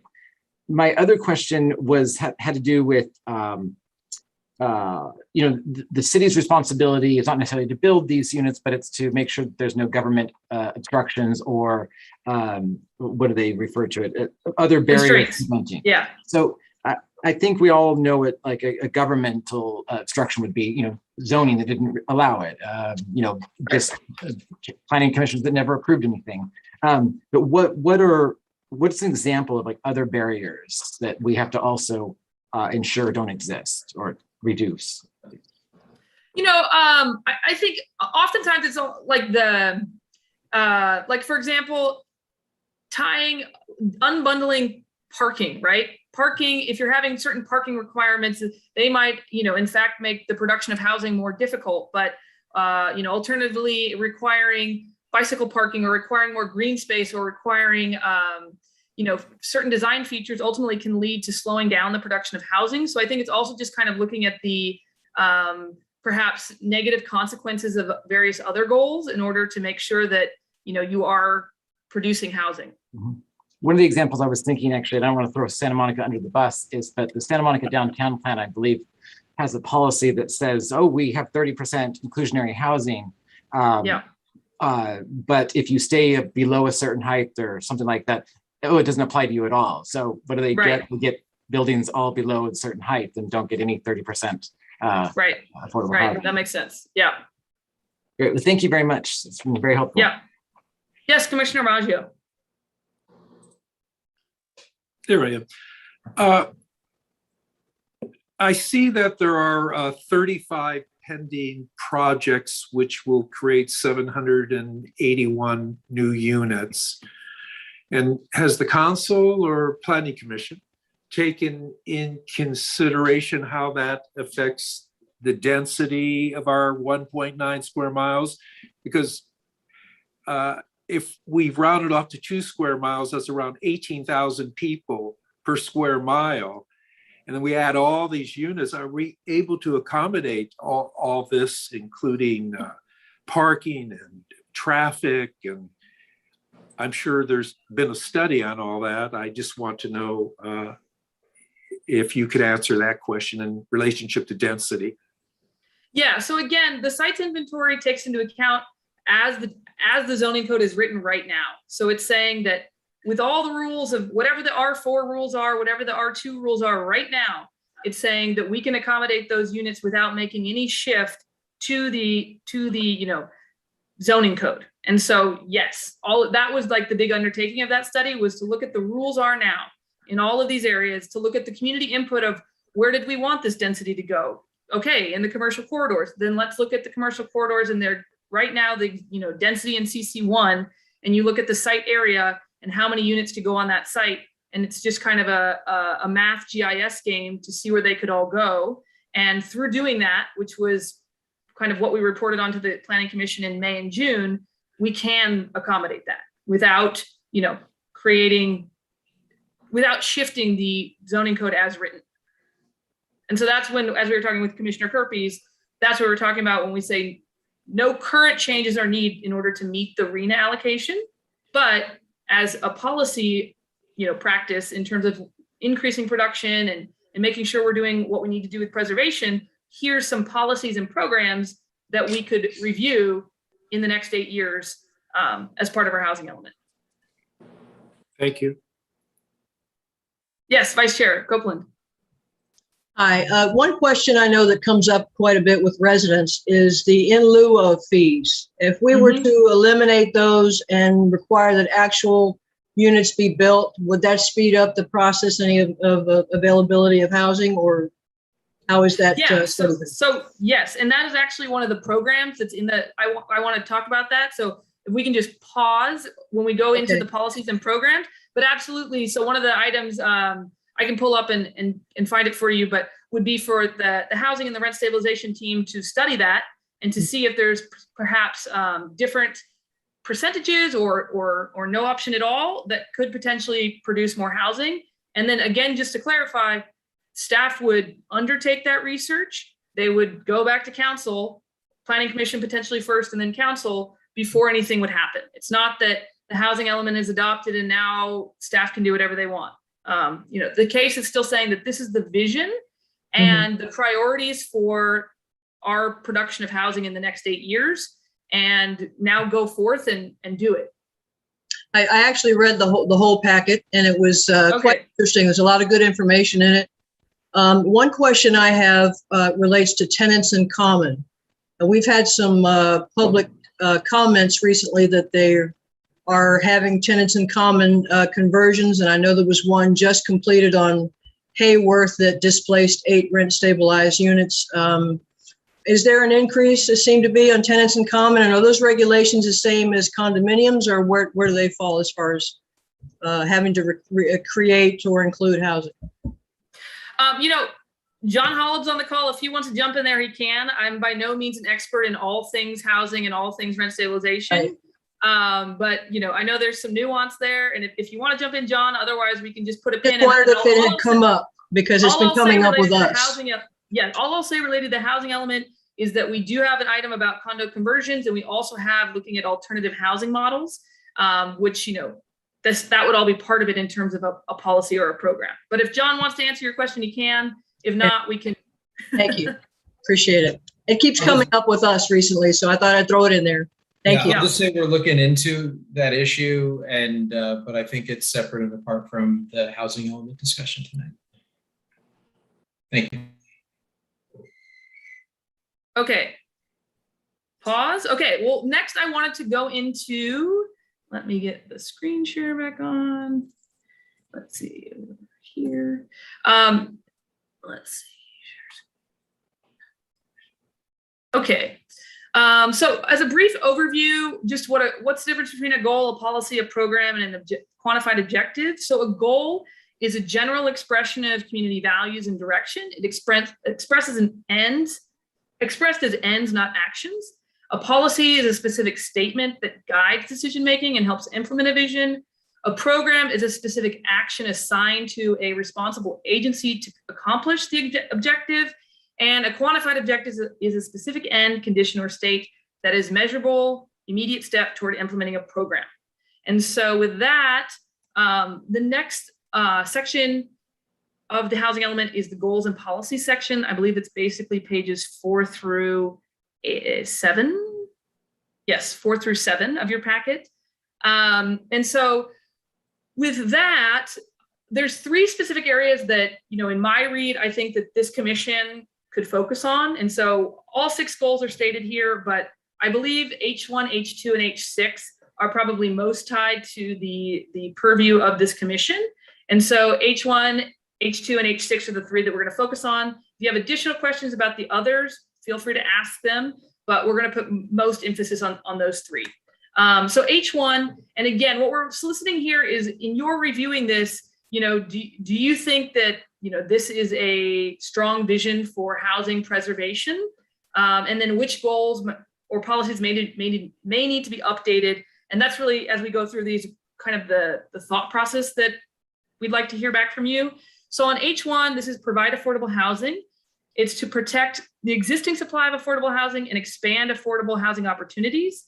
Address the effects of vacancy decontrol regulation, aka Costa-Hawkins, on the rent stabilized housing stock through local measures and legislative efforts. Retain and maintain existing and affordable housing, including affordable housing that exists naturally in the market. Work to prevent or minimize displacement of existing residents. Encourage the replacement of multifamily housing that is demolished with housing that is affordable to a wide range of households. Maintain a condominium conversion ordinance aimed at preserving the city's rental housing stock and providing tenant protections for units approved for conversion.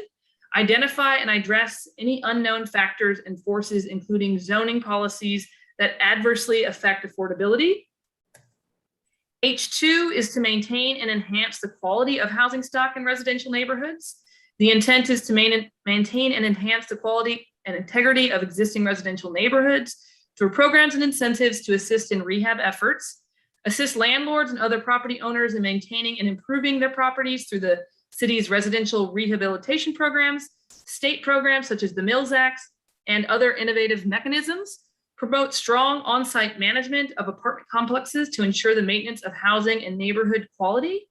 Encourage development standards that support housing and mixed-use developments while protecting and enhancing the quality of life of residents, while being mindful of social inclusion and sustainability goals. And then continue to support healthy neighborhoods by addressing public health and safety issues in cooperation with other public agencies and performing ongoing property inspections. And then lastly, H6, affirmatively furthering fair housing for all, to promote equal opportunity for all residents to reside in the housing of their choice, promote equal access to housing opportunities, regardless of an individual's special characteristics as protected under federal and state fair housing laws, continue to utilize and pursue housing funds as available and appropriate to provide housing for special needs groups, including groups with disabilities, people with AIDS, HIV, and vulnerable older adults.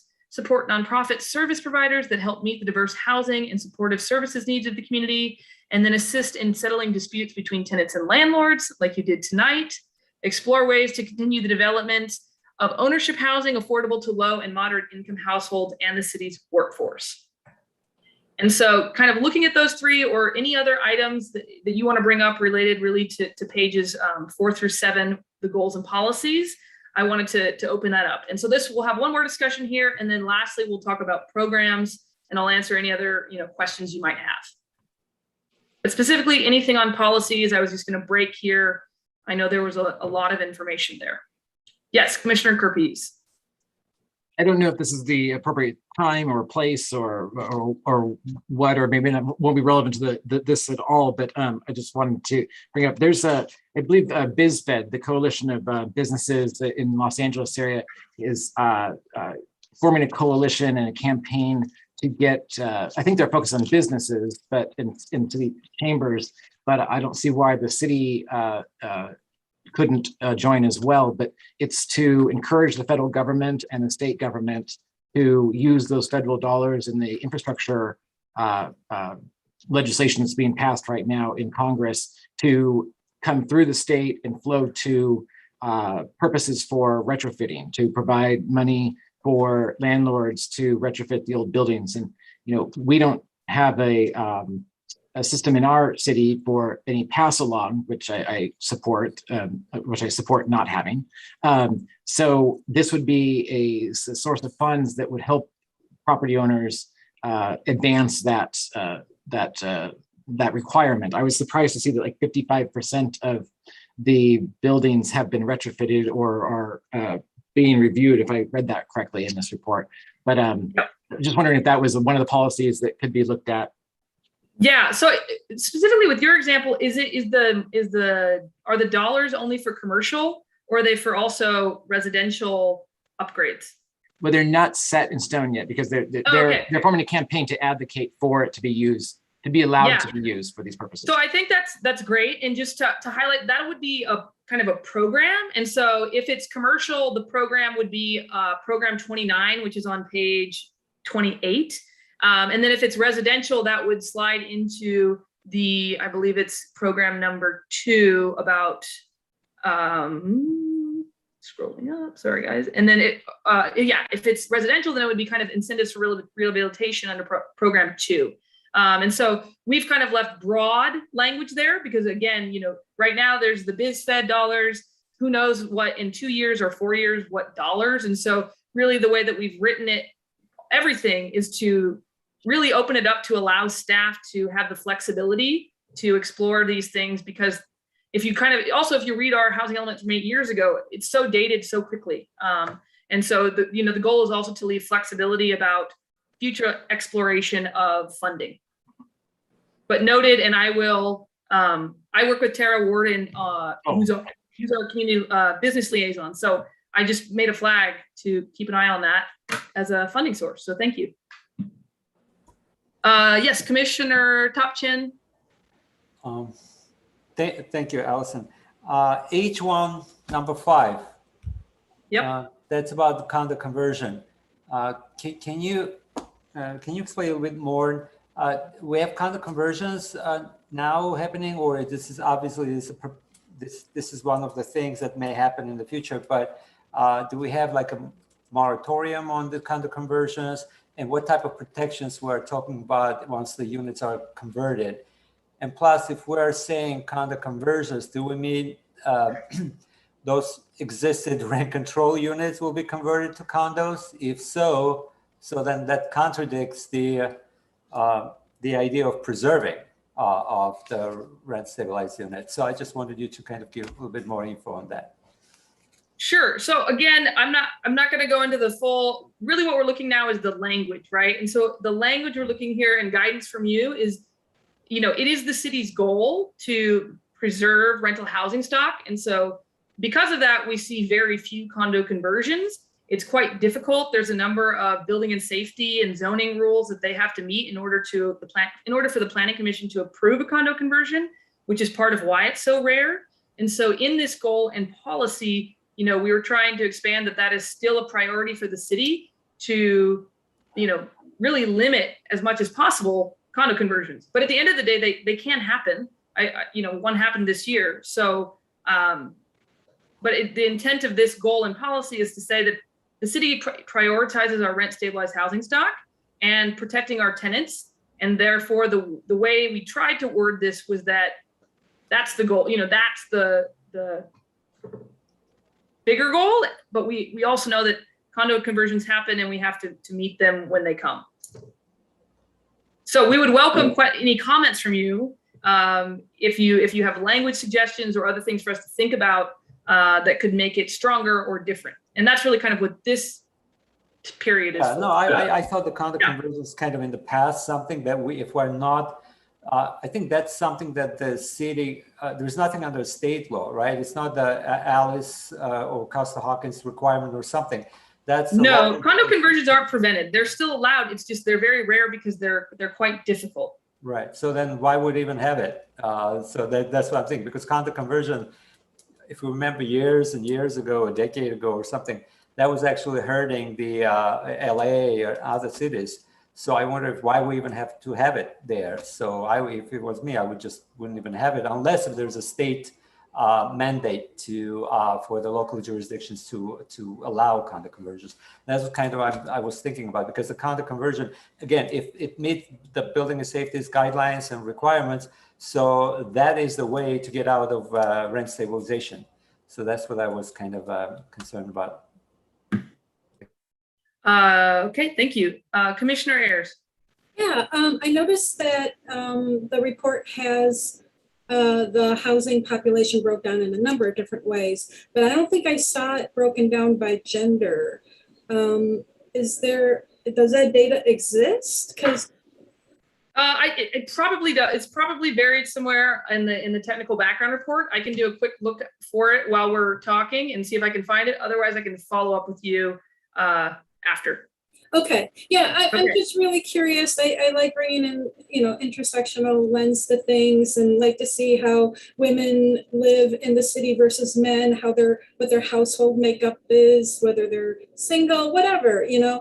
I think it's useful. I think, I don't know if it would drive policy, but I do think that women and men have slightly different housing needs and public safety needs. And so I would be interested in that information. Great. Commissioner Kerpes. In response to Commissioner Topchin, I just wanted to point out, I think what they're doing here is adding that number 5 to say that we're maintaining a condominium conversion ordinance aimed at preserving the city's housing stock. And so we're saying that we have a policy, we want to continue the policy that we have that makes it difficult to turn a rent stabilized unit into a condominium, I think is what the purpose of this is. It's not to encourage or to allow for condominiums. It's to but it doesn't sound like that. Okay. Noted. Thank you. Commissioner Maggio. Oh, you're on mute, Commissioner. Thank you. I'm very challenged tonight. I'm on my iPad and I'm sitting low and high and trying to keep it charged. Question about the Mills Act, which I think is really designed to help and preserve our historic housing. Is that correct? Yep. That's right. Yep. And will any of these new concepts affect the Mills Act in any way, maybe in a negative way, I guess is the question. Yeah, so program number 5, which is on page 11-9, is really where we dive into the programs. And a number of the kind of Mills Act work is handled by the Historic Preservation Commission, and the goals and the objectives and the timeframes are really just copied in there from their existing work plan. So the intent of this document is to just align with the work that the Historic Preservation Commission is doing in regards to their analysis and safeguarding of the Mills Act. I notice on one of the charts too, if you want to go there, it's such a big report. So if I'm way ahead of, I noticed that there is an increase in single family homes. Is that correct? From 2000, there was a total of 2,304, and 18 now 2,956. Is that correct? Yeah. Yeah, what we saw prior to SB 330 in terms of our development is we saw, prior to SB 330, we saw a number of duplexes and triplexes and even 2 single-family homes being joined together to have kind of a mini mansionization of West Hollywood. And so with SB 330, it's become very difficult for that development to continue.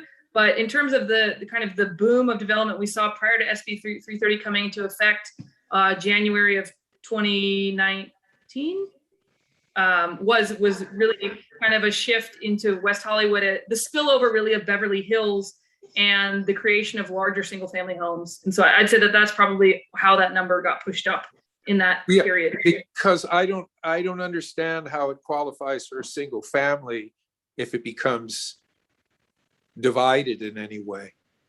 No, it's the opposite. So oftentimes we saw folks buying, duplexes and converting them into a single family home or something like that. I see. All Yeah, right. it's now with SB 330, if those were rent stabilized, that project can't move forward. All right. Yes, I understand that now. Okay, thank you. Yeah. Any other questions, policies and goals? Otherwise, we can dive into programs and general questions. Okay. So housing programs. So again, the housing programs are roughly divided into 5 areas. We're going to focus on the preservation goals, the preservation of affordability, and then the affirmatively furthering fair housing. We can talk about others, but just with this, again, to kind of focus our time together, those are the kind of the highlights for this commission. So housing programs for preservation of existing, and again, the programs are outlined in the remainder of the document. So pages 8 through 18 or so, and that's kind of where we're looking here. So the preservation of existing relates to retrofitting, incentives for rehab, small and multifamily building acquisition, home secure program, and the code compliance issues. And lastly, the preservation of affordability. The city has a number of existing affordable housing programs that are maintained. Part of this is to maintain those, to look at the rent stabilization ordinance, to look at housing choice vouchers, preservation of the publicly assisted housing, and the residential referral list. And then lastly, the affirmatively fair housing section is looking at fair housing outreach and enforcement, tenant and landlord mediation, tenant eviction protections, services for special needs population, enhanced management, business assistance and relocation, community engagement, and then housing related to urban programming, wellness, and walkability. And that is kind of the overview of all of those programs. So if there's any comments on the programs portion, I'm happy to discuss them now.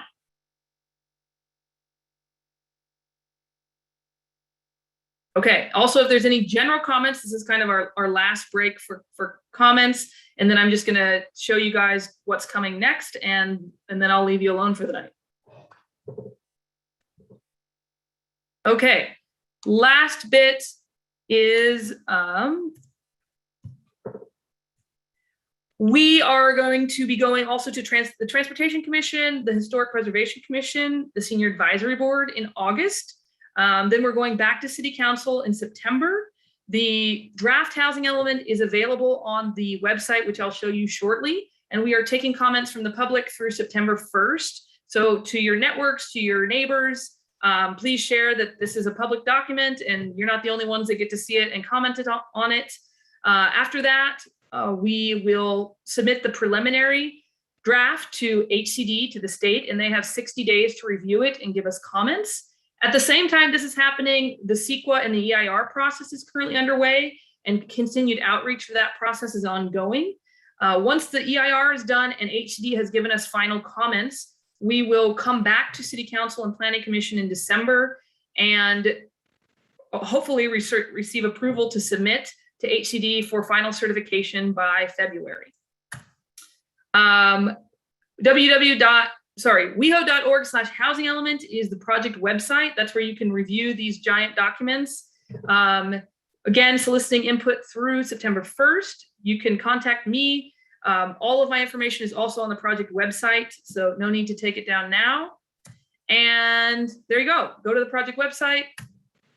Any other questions you have? Otherwise, thank you for your time. All right. No questions from me.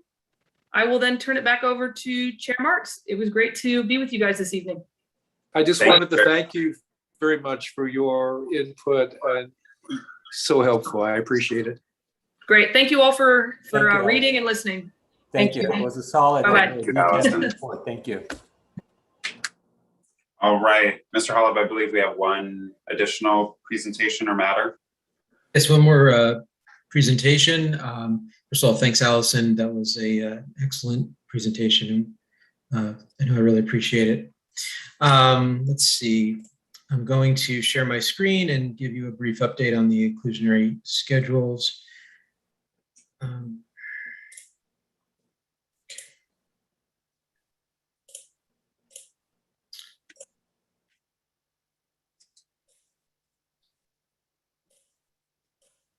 Okay, so this is an inclusionary schedules update. On August 2nd, the City Council adopted Resolution 21-5432. It's an annual update amending the two schedules, termed A and B, and are related to the city's inclusionary housing stock. Schedule A relates to inclusionary leases signed on or after July 1st, 2002. Schedule B is for inclusionary leases signed before July 1st, 2002. And the amendment updates the maximum rents, income requirements, and maximum sales prices for inclusionary units. So these are the formulas that, excuse me, sorry. These are the formulas that were used to make the adjustments. They're based on a percentage change in the May to May CPI. That may sound familiar to you. It's the same change that's looked at for the AGA. An allowable rent increase is adjusted by 75% of the CPI change, 2.93%. You'll note that that's very close to the 3% for this year for the AGA adjustment, except there's no rounding for this type of adjustment. The eligible income limits adjusted by 100% of the CPI change, and that was 3.9%. Sale prices of inclusionary units cannot exceed either 2.5 times the adjusted median income for moderate income purchasers or 65% of the adjusted median income for low income purchasers. And a purchaser may also qualify at the sale price at which that applicant qualifies alone if it is less than the established maximum sale price. And I'll just point out that at the moment, we don't actually have for sale units in our inclusionary program, but should any come online, they would be subject to these schedules or Schedule A. These are the maximum allowable rent rates will come in effect on September 1st. I'm not going to read them all, but these are what they currently are. If you're in Schedule A, which is a post July 1st, 2002 rental, these are what your rents will be for each of those bedroom units. And if you are in a July 1st, 2002 rental agreement, then the adjustment is listed in Schedule B. The maximum incomes for new tenancies are listed here. Schedule A, you can see that it's divided into very low, and moderate, and depends on the size of the household. It's slightly different for Schedule B for those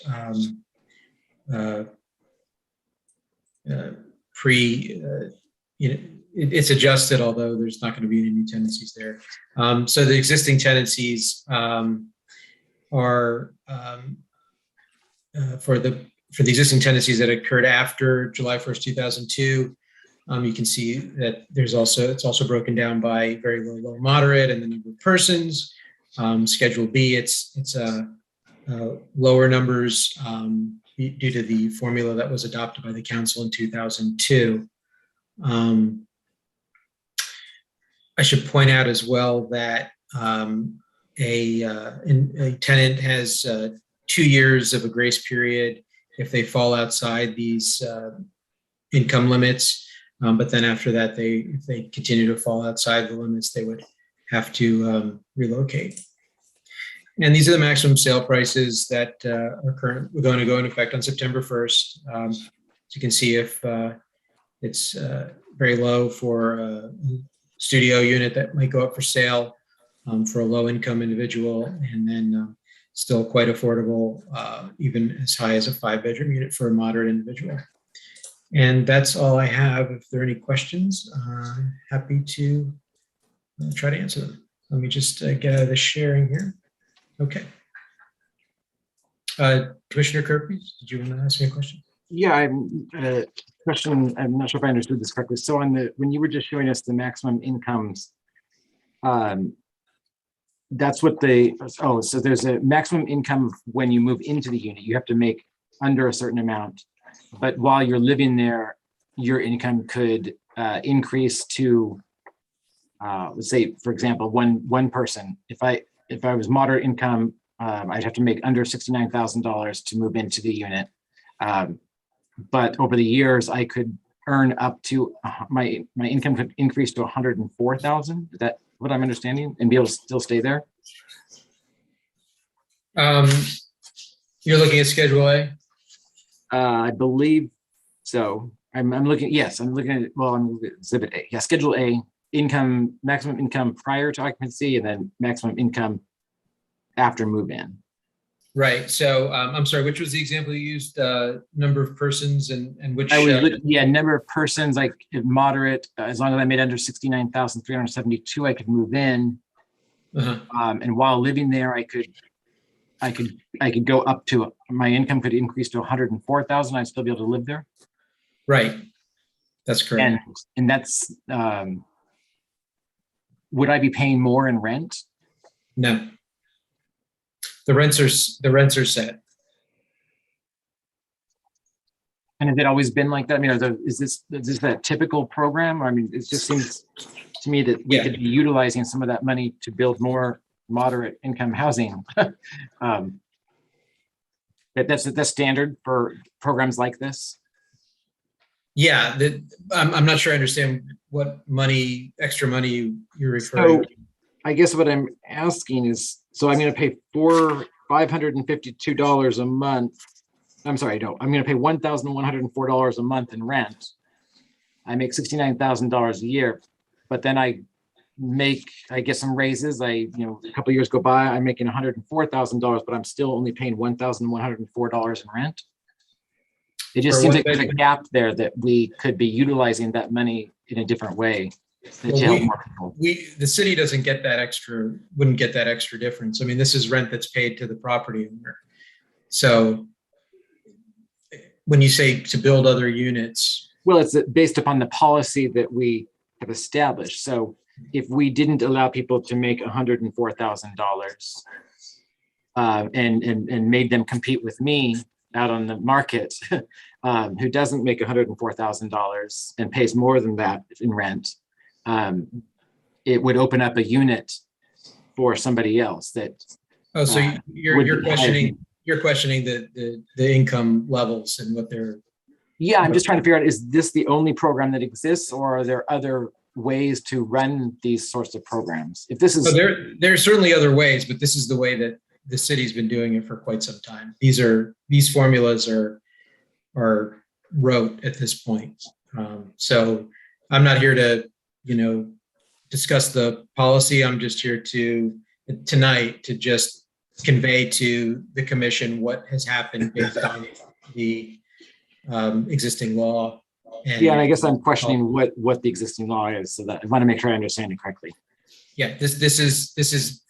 this is the program that the city has had for quite some time, and these are adjusted based on council resolution dating back till 2002, I think.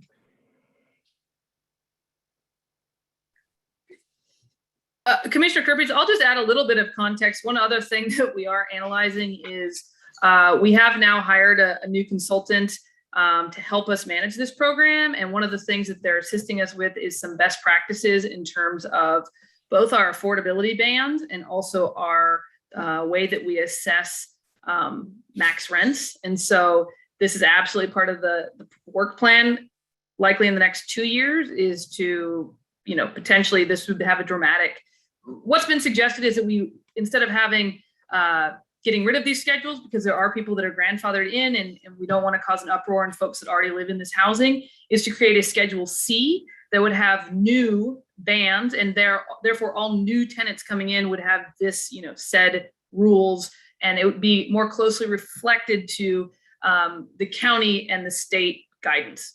And so that's underway, and we are aware of all your comments.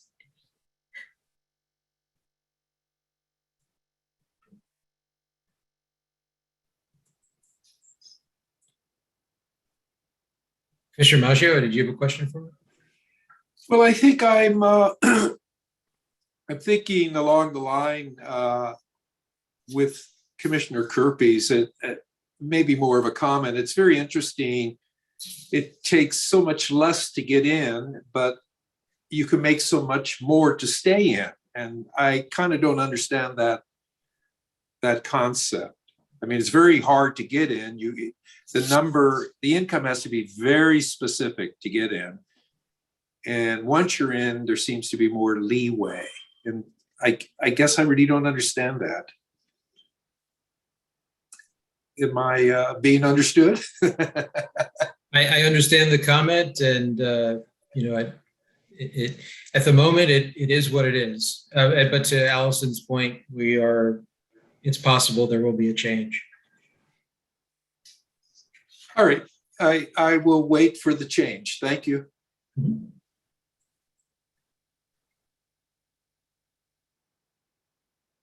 Okay. Oh, Commissioner Kirby's. I did have one other question. So I recently saw, you mentioned that we don't have any for sale. I don't know any of the details. I don't even know if it was a real ad, but I have no reason to think it wasn't a real ad. I saw it recently, I believe it was on Crescent Heights, a property for extremely low price that I was like, this is crazy. What is this? And as I was looking at it, the reason it was so low was because there were units that were affordable inside, and an owner could not live there. Like, so if I bought the building, I could not live there, even though it was this great deal. Are those different than the inclusionary units that might be part of our program? Well, I think I know which property you're talking about. Those are far and few between. Those are condos owned by private owners. And I believe perhaps about a dozen of those exist throughout the city. And I do know one, probably the one you're referring to, that went up for sale recently. Those are still rental units. They're owned by a private owner, but the deed restriction requires them to participate in the inclusionary housing program, and they're bound by these rent limits, and the tenant is bound by the income limits that are stated there. So it is an unusual situation and doesn't happen anymore. Okay.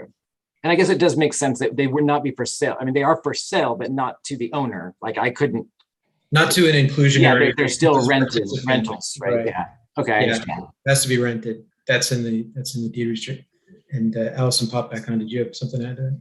No, I was just going to say that our program no longer allows it. There was a blip. We've had this program for a long time, and over time, the bad actors have forced us to amend and change and hopefully improve the program. And so in those cases, now units can only be sold to a nonprofit, and they have to be managed by a nonprofit. So it used to be somewhat of a commodity because they can be written off for tax liability purposes. But we just saw as the city that the opportunity for bad actors were rampant, and when they're not really invested in the property as either the owner of the unit directly in the whole building or a nonprofit. And so that is now how the inclusionary housing ordinance is written and agreed upon. But we do have these floating, as Jonathan said, 10 to 12 units that are out there.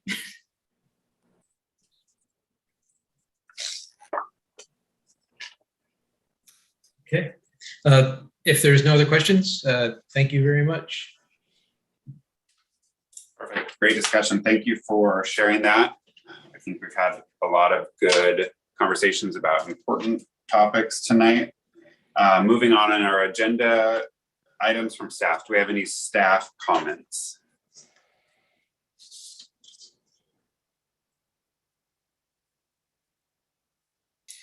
Would help if I finally learned how to use this after many months. No, I have no comments at this time. Okay, wonderful. Thank you. Do we have any public comments, Mr. Secretary? We do. We have one, I believe it's Roxanne Holloway. I'll admit her now. Thank you.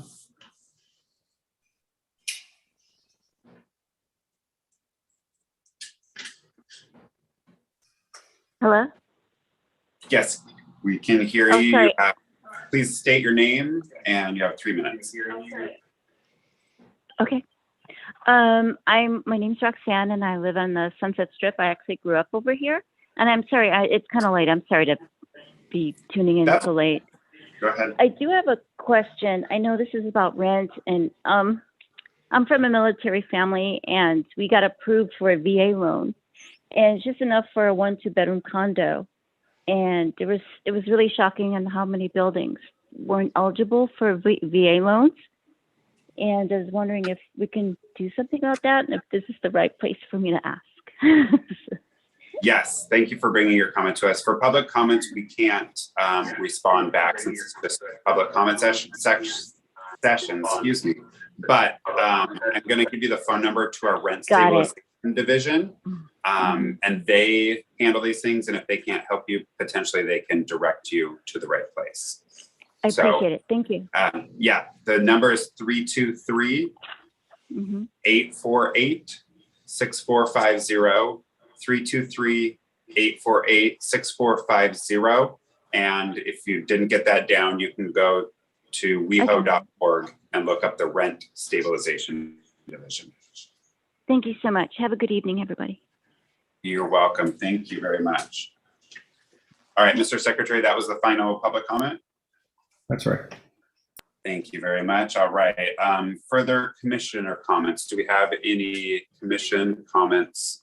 Yes, Commissioner Aries. Just quickly, I just wanted to mention that if anyone is listening tonight and they are wondering if they are in a rent stabilized building, I could tell you that in the last few weeks, the city sent out its rent stabilization newsletter. If you got one in the mail and if your neighbors got one in the mail, there's a really good chance you're in a rent stabilized building. You could also go to the city's website, WehoTV.org, and they have a great search engine. Just put in the search rent stabilization, and it very clearly spells out the requirements for a building to be rent stabilized, and you can figure it out that way as well. That's it. Wonderful. Thank you. Further comments? Yes, Commissioner Kirpies. I just wanted to thank staff for both the reports and very thorough tonight. And thank Ms. Holloway, especially if that was you that was trying to speak earlier and we couldn't connect with you. Thank you for sticking through the meeting with us. Hopefully you'll come back. And again, I just want to remind everybody on Tuesday, August 17th is the webinar that we're hosting to inform people about the rent relief program for the state of California, housingiskey.com. Hopefully you can tune in. Thank you. Perfect. Thank you. Further comments from commissioners? No. Mr. Maggio, did you have any?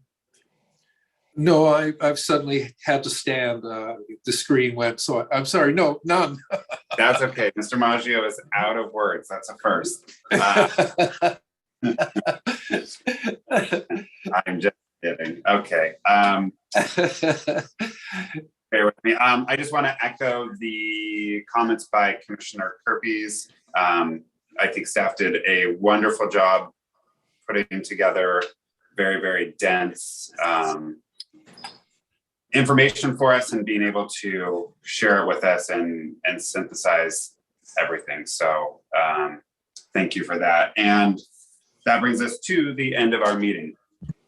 This meeting is now adjourned to the next regularly scheduled meeting of the Rent Stabilization Commission to be held at 7 p.m. Thursday, August 26, 2021 via teleconference. Thank you, everyone. Night. Good night. Have a great night. Thank you, everyone. Thank you, staff.